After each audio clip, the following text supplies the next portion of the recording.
All right, so I skipped a whole bunch on the tank that I'm doing here. This is for the 79, 80, 81 CB750 that I've got. It's kind of a hodgepodge of parts.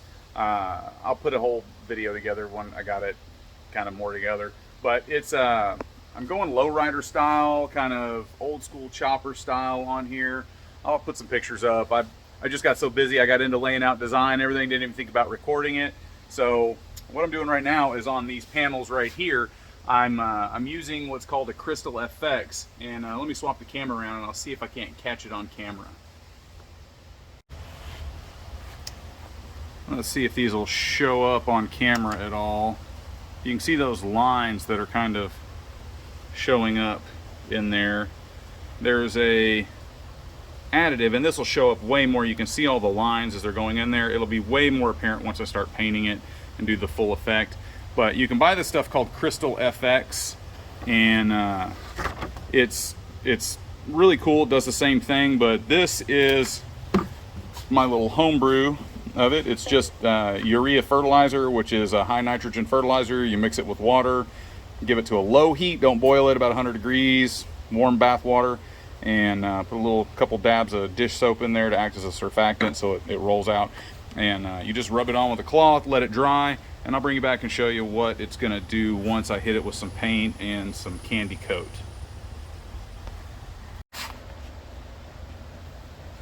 So here's a kind of a close-up look of what those crystals do when you put them on here. You can see where it's run off onto the tape just a little bit. Yeah. And it makes these crystalline structures, and as the water evaporates, it pulls those crystals together so that you have, like, let's see, where's the camera? You can see right in here there's a gap, and that gap is where water completely evaporated, but all the crystals from the nitrates pulled together into these patterns. So that when you spray paint over the top, or you do car paint, or you urethane or enamel or whatever it is you're using, that leaves those bare spots bare so that paint can adhere to what's underneath. And then you wash and you scrub off all the actual crystal that's there with hot water as this is just starting to dry, and then you're left with this really cool 3D pattern in the end.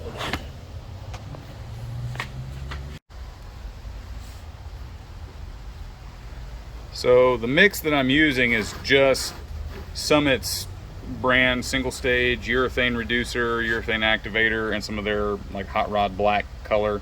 It's a satin black. So I'm just did about 50-50 paint and reducer, added just a splash of the activator, no real major mix ratios, but around 50-50 plus a splash of the activator just so that it does actually harden up.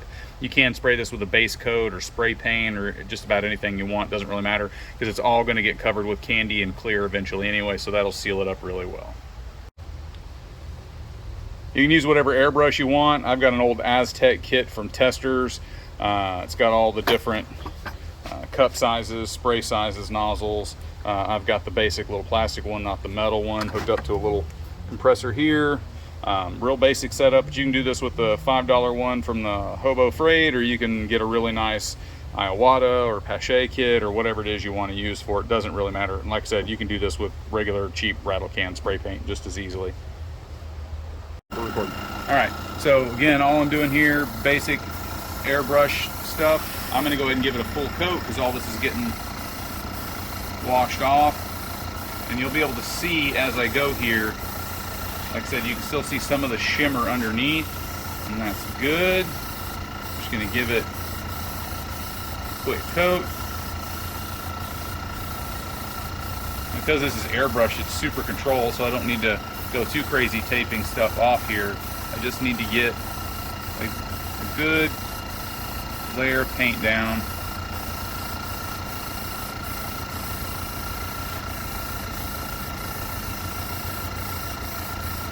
And do as I say, not as I do here. Wear your mask and all that stuff. You know, I'm not liable if you give yourself lung cancer doing this kind of stupidity. So you do you, boo. You can kind of see already in here where you can see now how the lines are showing through there.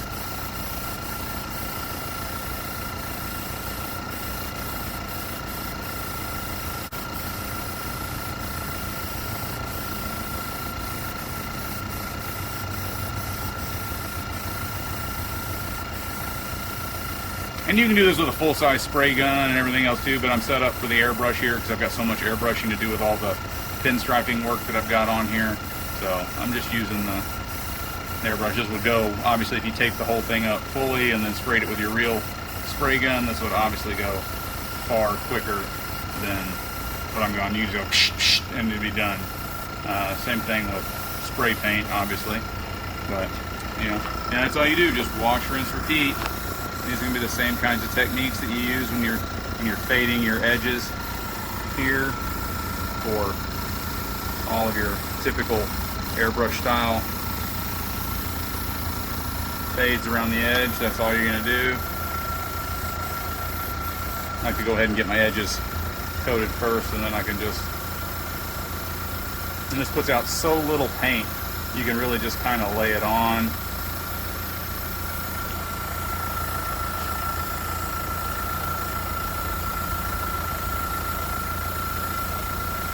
When you're letting this stuff dry, you really kind of want to let it, the crystal effect stuff, whether you're using the really expensive $175 an ounce stuff, or you're making your own, you want to make sure you don't disturb it too bad. You want to let it dry on its own. If anything, you can put it somewhere where there's a gentle breeze. We've got a piece outside I'm going to use to kind of show you the overall concept, because it'll just be easier.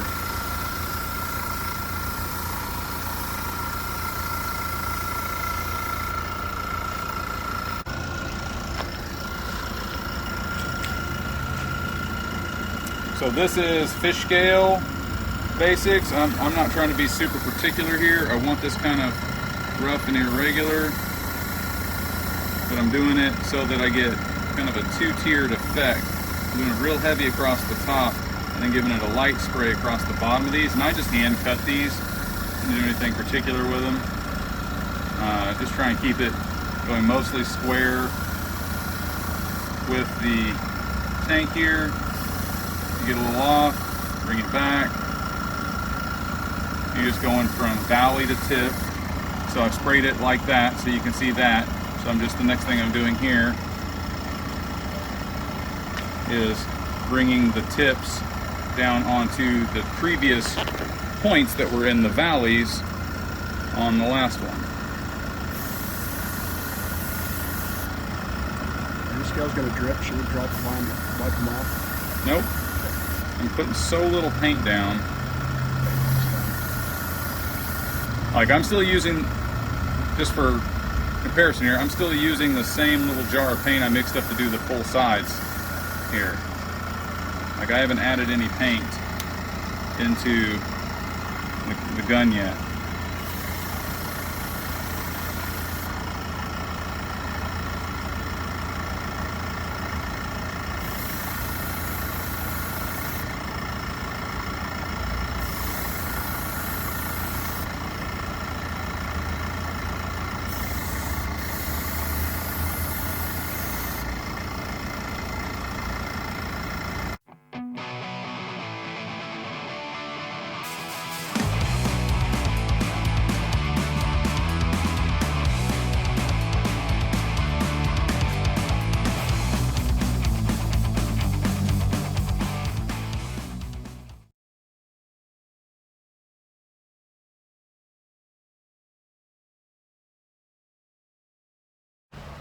All right, is it recording? Yep. All right, so once you get all your paint done, you're just gonna do a little bit of wet sanding here. Just got a little bit of soapy water. And we're just gonna scrub over the top. Oh, that's cool. And we're not trying to remove it all, so we wanna be careful. We wanna leave some. You got to be careful. So, like, I think I went a little too far right there, but that's all right. I just want to lightly, and I could always come back and put a little more on.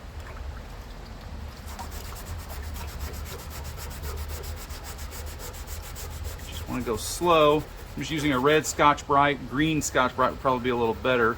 Be less likely to actually get rid of all of it. Edges I'm not terribly worried about because I'll be doing the fade on it anyways.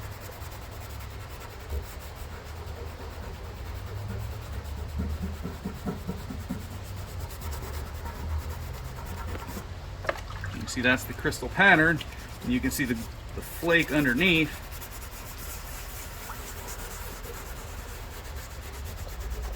Get a little close up on it. Oh, dude, that's way different than where I was at. Yeah. So, and it looks kind of weird until you start getting your clear coat on it and everything. Just want to go slow. Avoid the mistake like I made there, going too far.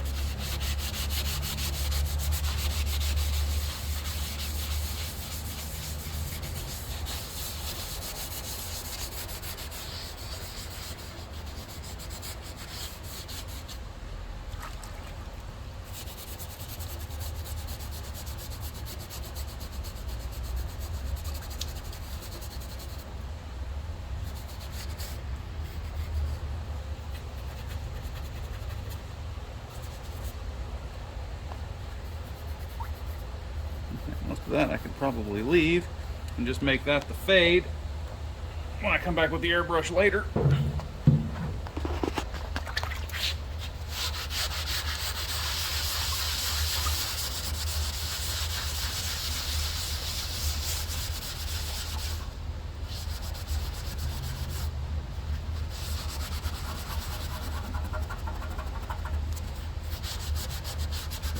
Did you do this on rims? You could. You can do this on anything you want. That would be kind of cool.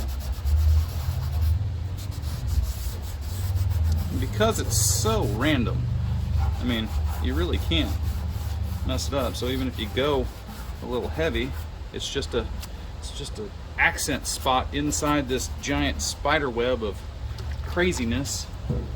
So it doesn't really matter. Just go slow.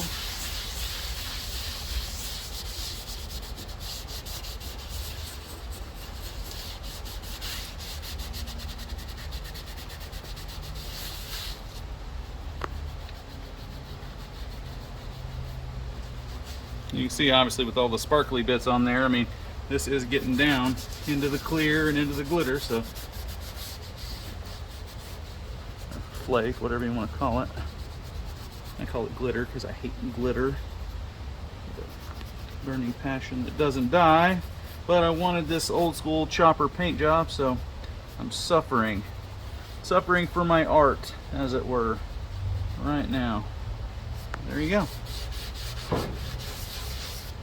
That's it. Super simple, super easy. And like I said, it's got all these weird bald spots and stuff in there, but once that gets that candy on there, stuff will just blend in and disappear. Then you got the fish scale on top. It's gonna get candied over. It's gonna look killer. Anyways, I'm gonna use some of this red. I'm gonna get it up from right here. Can you see it? It's very red candy, and I'm going to put it over the top of the fish scales and over the top of the crystals that I have down here, and just see what happens. Worst case scenario, I sand it off, and it is what it is. All right. Got the red candy. It is called, what is it called? Infra-red candy from Summit. I'll put numbers in the video or whatever. Anyways, I'm going to put a light coat of that down just to get a red hue to a number of these parts before I put the gold over the top of it. Really kind of warm it up and bring it down. So again, I'm just bringing a slight color over the top of the whole thing. You can see here it's not putting out a lot. It's just going to do a light candy color. I mean, and this is me just laying on that color. Doesn't bring a whole lot of color to it, just brings a light hue. I want something more than just black and gold straight. I want something with a little bit of this red to it.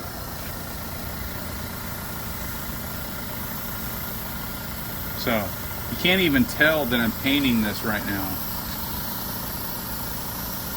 That's the nice thing about candy, is you can just build up the layers slowly. You can just see. Like I'm painting this just by the sheer sight of the sheen, not on color itself, just whether or not it looks wet. And it's not necessarily even because I'm not going for perfection right now. I'm just looking for a slight tint of color before I add my gold candy over the top of all of this. Like, I can make this as red as I want, but only with multiple coats and colors. And so because I'm doing this fast here like this, it's going to be a variant and a variation from scale to scale, depending on how many times I've covered this, which is going to give the fish scales that much better of a depth of a individual look. Because when I'm in here, I want these to be irregular. I don't want them to be exactly the same from scale to scale. I want some variation because I want the gold that I put on next to pick up some variation. That makes it look a little more natural. It gives it a little more depth. It makes it slightly 3D. I'm having a little trouble here. It's clogging up a little bit. Let me shake.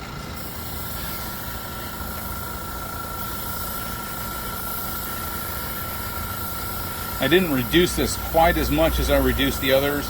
I might want to reduce this just a little bit more. I reduced this one maybe 30% as opposed to where, like in with the black, I reduced it 50%. But you can see as you look over it, you'll see there's a dark red here, there's a little bit more of a silver, dark red in here, moves in more of the silver. So it's got this kind of undulation, this variation across it.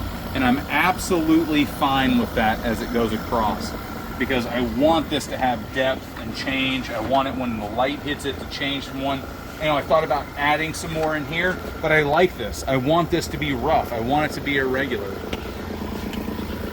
Do the lighted side. So I've got these spots in here where you can see I've sanded through. I'm fine with that.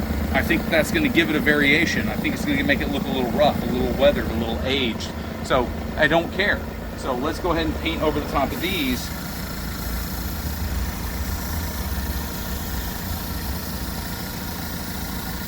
With that same, and you can see how it immediately picks up all of that flake underneath. I'm running out here. Let me go ahead and put a little bit more. All right, keep going, keep going.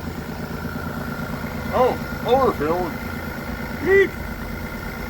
There we go, whatever. I'm making a mess. I don't care.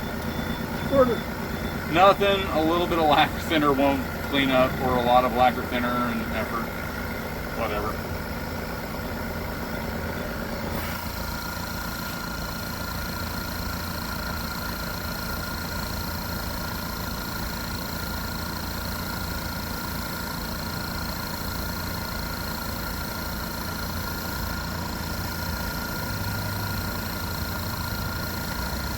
And again, same here. I don't care about variation. I don't care with this red coat about how much irregularity there is in this, because it's going to get all completely overcoated again with gold and maybe a little bit of brown.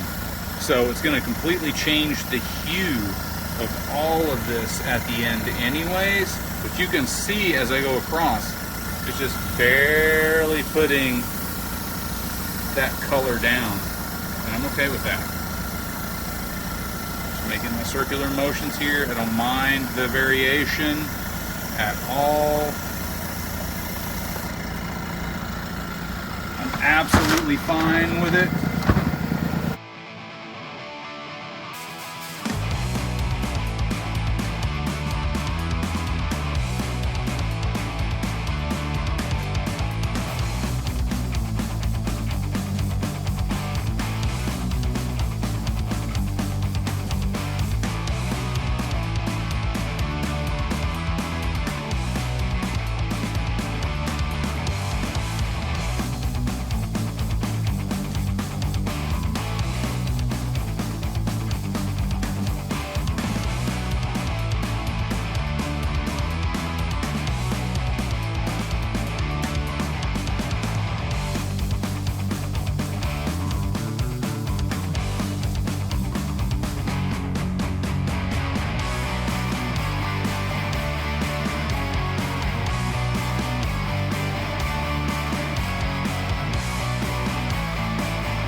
Jordan. All right, so what I'm doing now is just taking in on the areas that I want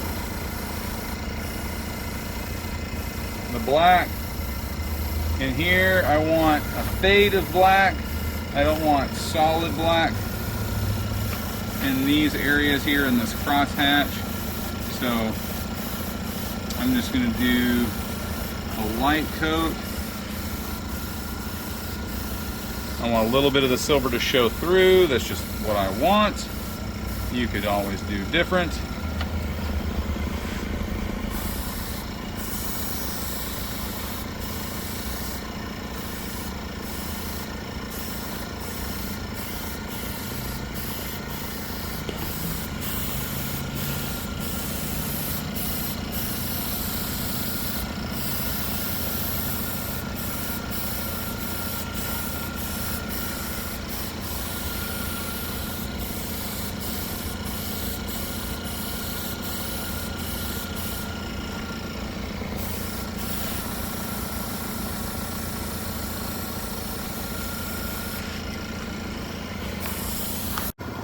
All right, so on these webs, what I want is a bit of a darker shade on the bottom. So what I'm going to use is just a bit of paper here as I go along. I want to make sure that I get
all right, this is one coat of the gold. I think I'm gonna do a little more of the red airbrush because this fucking copper color that came out here is just stunning. So I think we're gonna get a little bit more of that in a few places. But this is the gold. Obviously, I've still got a lot of tape on here. Gotta let it settle down, clear out a little bit. It's gonna be fucking gorgeous! Holy shit, Batman.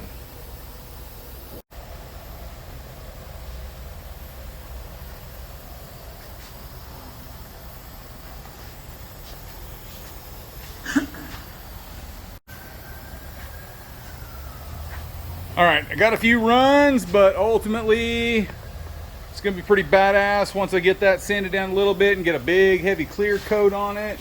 Sanded down and buffed. I mean, look at that shit. This is fucking gorgeous. Oh my God, I love it. I absolutely love it. I got the root beers and the coppers that I wanted. Absolutely Nailed it! I love it.